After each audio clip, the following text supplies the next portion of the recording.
Assalamualaikum warahmatullahi wabarakatuh. Halo teman-teman, perkenalkan nama saya Muhammad Arya Syadani. Pada video kali ini saya akan menjelaskan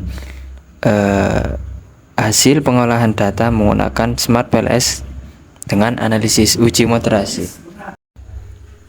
Setelah itu kita buka aplikasi Smart PLS-nya.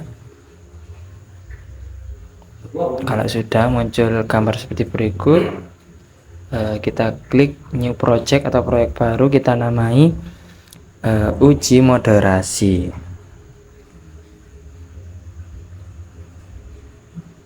Kalau sudah klik buat, nah kalau sudah profil data, kita pilih datanya kita sendiri.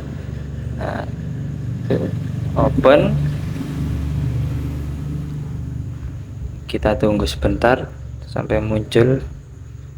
Kita tunggu. Nah, kalau sudah muncul seperti ini, bisa kita klik impor di pojok kanan bawah. Klik impor, tunggu sebentar. Nah, kalau sudah muncul gambar seperti berikut. Nah, terus klik kembali, kita buat modelnya. Klik buat model, kita pilih yang LSM, kita namai moderasi, klik simpan. Nah, kalau sudah seperti ini, langsung saja kita gambar kerangkanya.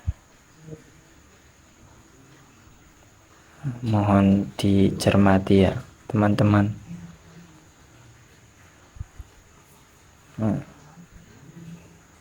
X2 nya,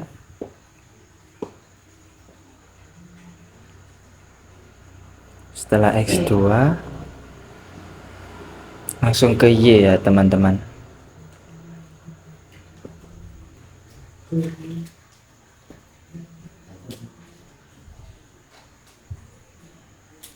Nah, terakhir kita masukkan M nya dan taruh ke bawah sedikit.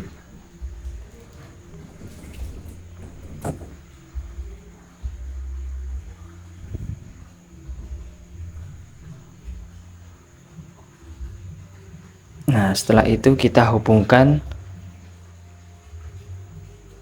garis-garisnya, X1 ke Y, X2 ke Y. Nah, seperti itu teman-teman. Dan yang terakhir M nya ke X2. Oke, seperti itu ya teman-teman. Kalau sudah, kita hitung, klik menghitung, pilih yang algoritma PLSM, kita tunggu sebentar. Nah, kalau sudah muncul gambar seperti itu, klik mulai perhitungan, kita tunggu.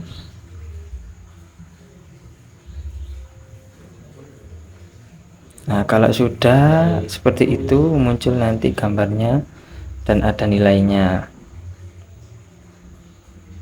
Setelah itu kita akan menguji validitas konvergen tahap pertama, yang bertujuan untuk mengetahui apakah setiap indikator itu mampu mengukur variabel yang diteliti dengan baik. Nah, setelah itu muncullah luaran atau outer loading.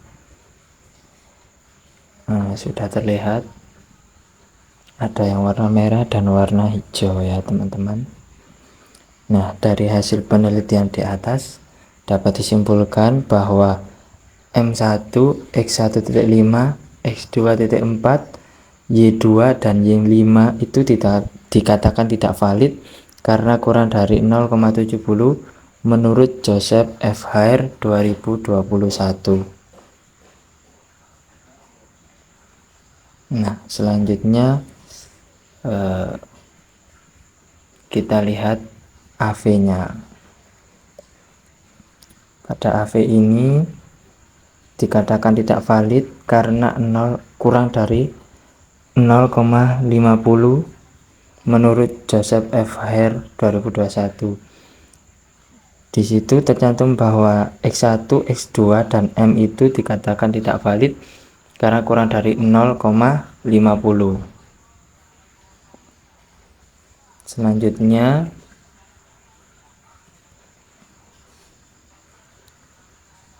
yaitu uji validitas diskriminan.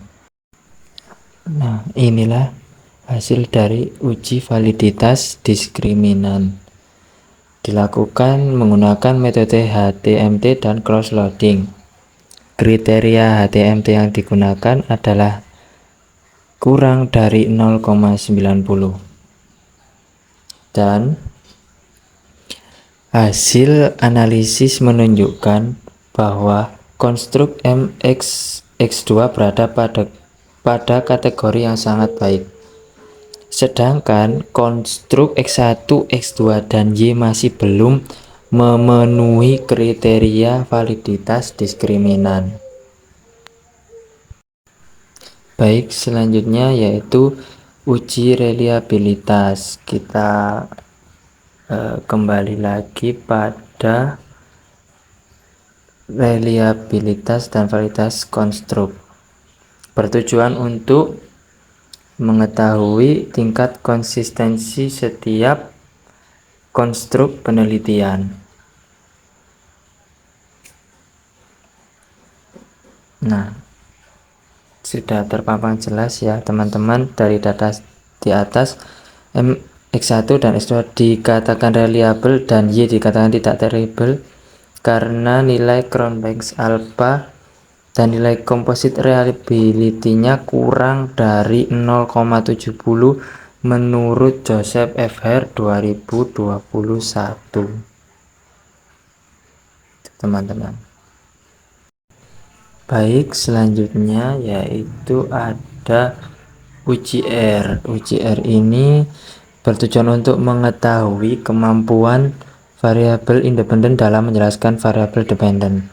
Kriterianya yaitu nilai 0,75 dikategorikan kuat, 0,50 sedang, dan 0,25 itu lemah.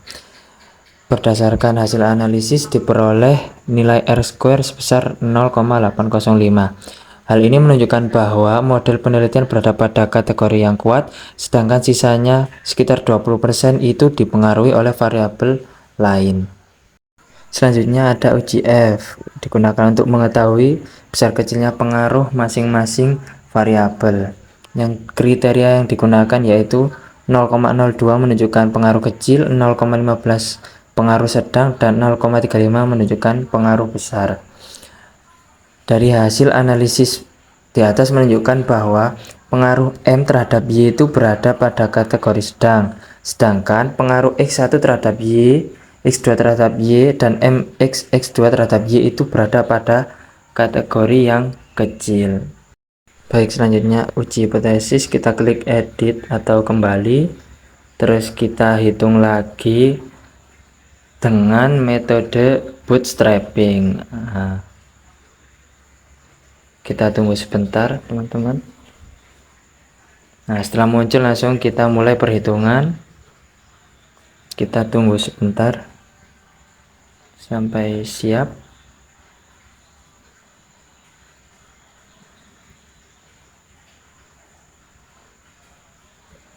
Kalau sudah, kita langsung mulai perhitungannya ya teman-teman.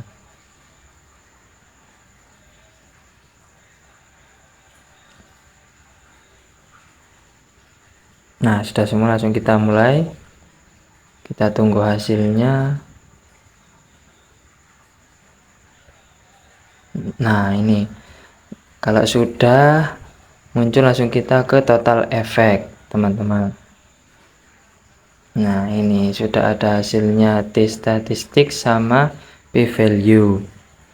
Berdasarkan kriteria yang digunakan yaitu nilai T statistik lebih besar dari 1,96 dan nilai P value lebih kecil dari 0,5.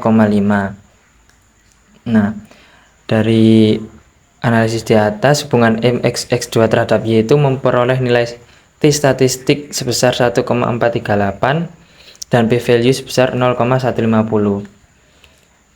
Hal tersebut belum signifikan karena variabel moderasi tidak mampu memoderasi hubungan antara X2 terhadap Y, atau dengan kata lain variabel moderasi memperlemah hubungan tersebut. Hipotesis yang pertama, pengaruh M1 ke Y dikatakan memenuhi kriteria signifikan karena nilai T statistik 2.115 itu lebih besar dari 1,96 dan p-value 0,034 itu kurang dari 0,05, maka dapat disimpulkan hipotesis mampu memoderasi. Hipotesis kedua, pengaruh X1 ke Y dikatakan tidak terpenuhi karena nilai T statistik kurang dari 1,96 yaitu 1033 dan p-value 0,302 itu lebih dari 0,05, maka dapat disimpulkan hipotesis tidak mampu memperkuat hubungan antar variabel.